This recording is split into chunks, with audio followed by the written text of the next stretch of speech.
Jalbert. Jalbert. What? What? You know, I was thinking, you used to always buy me flowers. Okay. You don't buy me flowers anymore. What happened to that? You wouldn't want to go there. Yes. Do you know how much bill we have to pay in this house? Yes. Okay, last time I get you the flowers, where are the flowers now? They dead. Okay. Why do I keep wasting money buying flowers and then I didn't make them last? That expensive. What? They're not going to stop a bill from being paid. Every time I get you a book of flowers, that's like $60. Okay. No, this flower thing, I'm done. Okay.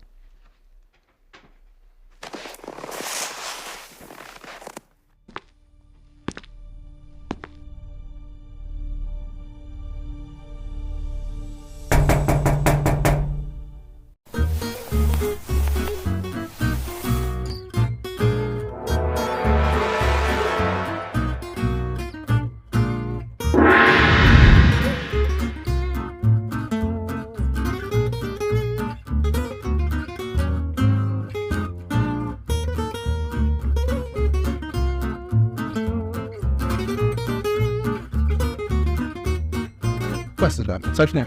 E mata, oubliye tourne men ou pil parol pil pou flè men. Ou nan baka kompon, peti pan son bon kob nan flè men. Oh, kompren problem, non kompren. Ok, ça m'a fait pour là. Ok, une solution pour. Une conférence qu'a fait dans Mont Sinai Church of God. Est-ce qu'on peut même participer? On parle de conférence pour moun qui nan en couple, par exemple, moun qui marié. Son conférence qu'a fait pour moun qui dans relation sérieuse qui t'a aimé marié et pour moun qui marié déjà. Donc, je n'ai pile bagay comment pour capable kebe et lumière l'amour a briller dans le mariage là. Je vous pense que c'est important. Oui, c'est important. Donc, m'invite au capable aller Mont Sinai Church of God 21 avril à 6h. Ou j'en ai pile bel bagay là. Ma planifié, m'a mettre dans le calendrier, moi c'est vraiment. En tout cas, merci. OK, pas content, et ou j'en ai pile bagay.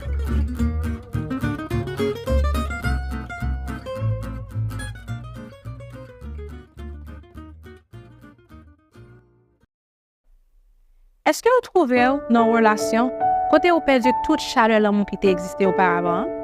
Est-ce que vous sentez que vous ne pas jamais expérimenter même chaleur l'amour ça encore?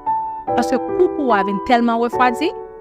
Eh bien, je dis, c'est avec un pile contentement, moi invité bien sûr à la même conférence ça, qui a un titre assez intéressant et qui prend à parler de comment un couple capable de kembe du feu l'amour allumé. Nous prenons le soin pour nous parler avec plusieurs intervenants qui peuvent partager non seulement connaissances, mais aussi expériences. Tout ça dans l'idée pour aider les couples à kembe ou bien augmenter le chaleur l'amour.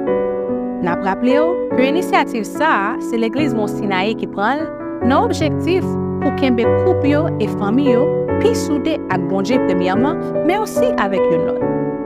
Once again, we welcome you to this family conference that is brought to you by Mount Sinai Church of God. As we are discussing this crucial topic, how to keep the fire burning or how to keep the spark burning in your marriage, we want to emphasize that this conference is not solely for people who are married, but it can also benefit those who are looking to be married or tie the knot in the future or who are currently in a serious relationship. So, whether your relationship is thriving in connection, fellowship, or intimacy, our genuine hope is that this conference will ensure that the fire in your marriage gets reignited brighter and better. So therefore, we pray that the Holy Spirit will increase your understanding and will make you receptive today as you partake in this conference. May God bless you and enjoy.